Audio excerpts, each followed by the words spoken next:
ఆంధ్రప్రదేశ్ ముఖ్యమంత్రి నారా చంద్రబాబు నాయుడుకి సంబంధించి ఒక ప్రచారం విస్తృతంగా ఉంటుంది.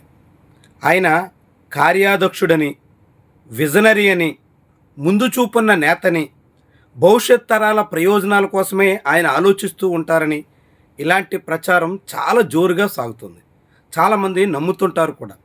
ఆయన కూడా పదే పదే ఆ మాట చెప్పుకుంటూ ఉంటారు. ఇలాంటి తరుణంలో నిజంగానే చంద్రబాబుకి అంత సామర్థ్యం ఉందా? చంద్రబాబు విజనరీగా ఆలోచన చేయగలరా? ఒక్క అంశాన్ని మనం పరిశీలిద్దాం.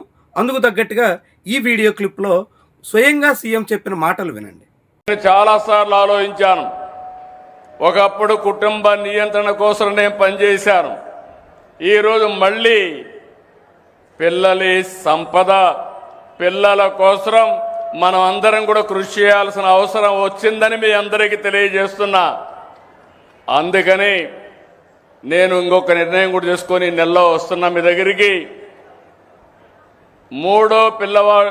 మూడో చైల్డ్కి 30,000 రూపాయలు పుట్టిన వెంటనే ఇస్తాం. 4వ చైల్డ్కి 40,000 రూపాయలు ఇస్తాం. సీఎం ఏం చెప్తున్నారంటే 20 ఏళ్ల క్రితం, అంటే ఆయన ఉమ్మడి రాష్ట్రంలో ముఖ్యమంత్రిగా ఉన్న కాలంలో జనాభా తగ్గించాలి అని ఆయనే అందరికీ హితబోధ చేశారు, ప్రచారం నిర్వహించారు. అలాంటి ముఖ్యమంత్రి ఇప్పుడు జనాభా పెంచండి, ఒకరిని కాదు, ఇద్దరిని కాదు, ముగ్గురు నలుగురిని కూడా కంటూ ఉండండి, అలా కనే వాళ్ళందరికీ ఇంతింత మొత్తం రాయితీలు ఇస్తాం అని ఆయనే చెప్తున్నారు.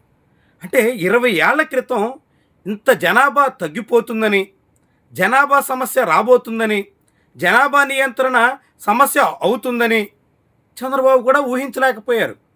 చంద్రబాబు కూడా తన విజన్ 2020లో లెక్కలు వేయలేకపోయారు. స్వర్ణాంధ్రలో భాగంగా ఆయన రూపొందించిన డాక్యుమెంట్లో జనాభా పెరుగుతుందనే చెప్పారు తప్ప జనాభా తగ్గుతుంది, జనాభా తగ్గితే కొత్త సమస్యలు వస్తాయి అనేటువంటి ఆలోచన, అలాంటి ఒక విజన్ ఆయనకు కూడా కరువయ్యింది. కరువైనట్టుగా ఆయనే చెప్తున్నారు. అంటే అర్థం ఏంటి? ఆయన నిజంగా విజనరీయేనా? 20 ఏళ్ల తర్వాత ఏం జరుగుతుందో, జనాభా ఎంత సమస్యగా మారుతుందో, ఏ తీరున యువత కొరత ఏర్పడితే పరిస్థితులు చేజారిపోతాయో ఇవన్నీ ఆయన కూడా ఊహించలేకపోయారు. అలాంటి చంద్రబాబు ఇప్పుడు 100 ఏళ్ల తర్వాత ఏం జరుగుతుందో, 50 ఏళ్ల తర్వాత ఎన్ని అవసరాలు వస్తాయో, 70 ఏళ్ల నాటికి ఎలాంటి పరిణామాలు రాబోతున్నాయో ఇప్పుడే ఊహించగలరు. ఊహించి అమరావతి, అక్కడ ఒక పెద్ద ఎయిర్పోర్ట్, ఇలాంటివన్నీ కడుతుంటారు అని అంటే నమ్మశక్యమేనా? అది జరిగే పనేనా? ప్రతి 5 ఏళ్లకోసారి వచ్చే ఎన్నికల్లో ఏం జరుగుతుందో కూడా ఆయన ఊహించలేరు. ఎన్నికలు వదిలేయచ్చు, రాజకీయాలు పబ్లిక్తో ముడిపడి ఉంటాయి. కానీ అభివృద్ధిలో కీలకమైనటువంటి డెమోగ్రఫిక్ ఇంబ్యాలెన్స్ అనేటువంటి వ్యవహారంలో ఆయన ఎందుకు అంచనా తప్పారు? ఆయన లెక్క ఎందుకు వాస్తవానికి దూరంగా ఉంది? విజనరీగా చెప్పుకునేటువంటి నాయకుడు ఎందుకని విజన్ చేయలేకపోయారు? ముందు చూపున్నటువంటి నాయకుడిగా చెప్పుకుంటూ మరి అక్కడ ఎందుకు ఆ చూపు కరువయ్యింది? ఇలాంటి ప్రశ్నలు ఇప్పుడు చంద్రబాబు మాటలను బట్టి మనకే అర్థమవుతాయి.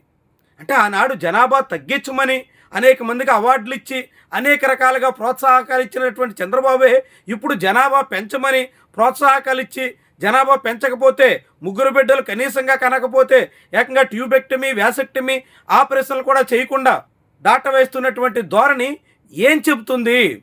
ఆయన ముందు చూపు ఎందుకు మాయమయ్యింది? ఇలాంటి అనేక ప్రశ్నలు అయితే ఉదయిస్తాయి. అయితే ఇప్పుడు చంద్రబాబు చెప్పారు కాబట్టి, ఆయన ఏదో పిలుపునిచ్చారు కాబట్టి, ఆయన ఏదో ప్రోత్సాహకాలు ఇస్తారు కాబట్టి జనం పిల్లల్ని కనే అవకాశం ఉంటుందా? పిల్లల్ని కన్న తర్వాత వాళ్ళని పోషించడం, వాళ్ళని చదివించడం, వాళ్ళ బాగోగులు చూసుకోవడం, వీటన్నింటికి సంబంధించినటువంటి ప్రశ్నలకు సమాధానం ఏమైనా చంద్రబాబు దగ్గర ఉందా? చెప్పాలి కదా. చంద్రబాబే స్వయంగా ఒక్కరినే కన్నారు. పోనీ ఆయన తరంలో ఆయన ఒక్కరినే కన్నారు, ఆయన తర్వాత వారసుడైన 2-3 కన్నారంటే నారా లోకేష్ కూడా ఒక్కరితోనే సరిపెట్టుకుంటున్నారు. ఆయన మాత్రం ఒకరినో, ఇద్దరినో, ముగ్గురినో కని ప్రభుత్వం ఇస్తున్నటువంటి ప్రోత్సాహకాల విషయంలో అందరికీ ఆదర్శంగా నిలిచేలా సాగొచ్చు కదా. ఇప్పటికైనా పోయిందేముంది? ఇలాంటి అనేక ప్రశ్నలు ఉదయిస్తూ ఉంటాయి.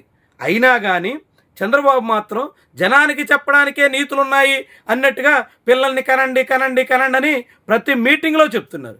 కానీ ఆయన ఎన్ని మాటలు చెప్పినా, ఆయన ఎంతగా జనానికి హితబోధ చేసినా, సామాన్యులు పిల్లల్ని కని పెంచి పోషించడం చిన్న విషయమా?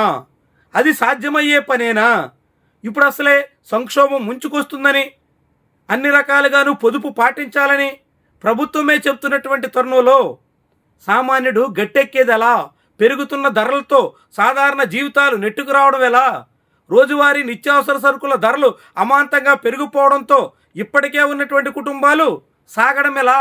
ఇలాంటి అనేక ప్రశ్నలు ఉండగా చంద్రబాబు మాత్రం జనానికి భారీగా నీతులు చెప్తున్నారు. ప్రతి సభలో ఇలాంటి జనాభా నియంత్రణ విషయం మీద భారీగా కబుర్లు అయితే చెప్తున్నారు. కానీ ఆయన మాటలు ఆచరణలోకి వచ్చేనా?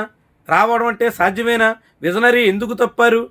అప్పట్లో ఆయన చేసినటువంటి పరిస్థితులు ఇప్పుడు ఇలాంటి సమస్యకి ఎందుకు కారణమయ్యాయి?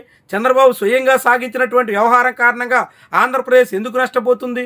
ఇలాంటి అనేక ప్రశ్నలు ఇప్పుడు ఉదయించకమానో చంద్రబాబు చుట్టూ సాగినటువంటి ప్రచారానికి, ఆయన వాస్తవంలో పనితీరుకి, ఆయన పెర్ఫార్మెన్స్కి ఎక్కడ ఎటువంటి పొంతన ఉండదని ఈ జనాభా లెక్కలు మనకి కళ్ళెదురుగా చాటుతున్నటువంటి వాస్తవం.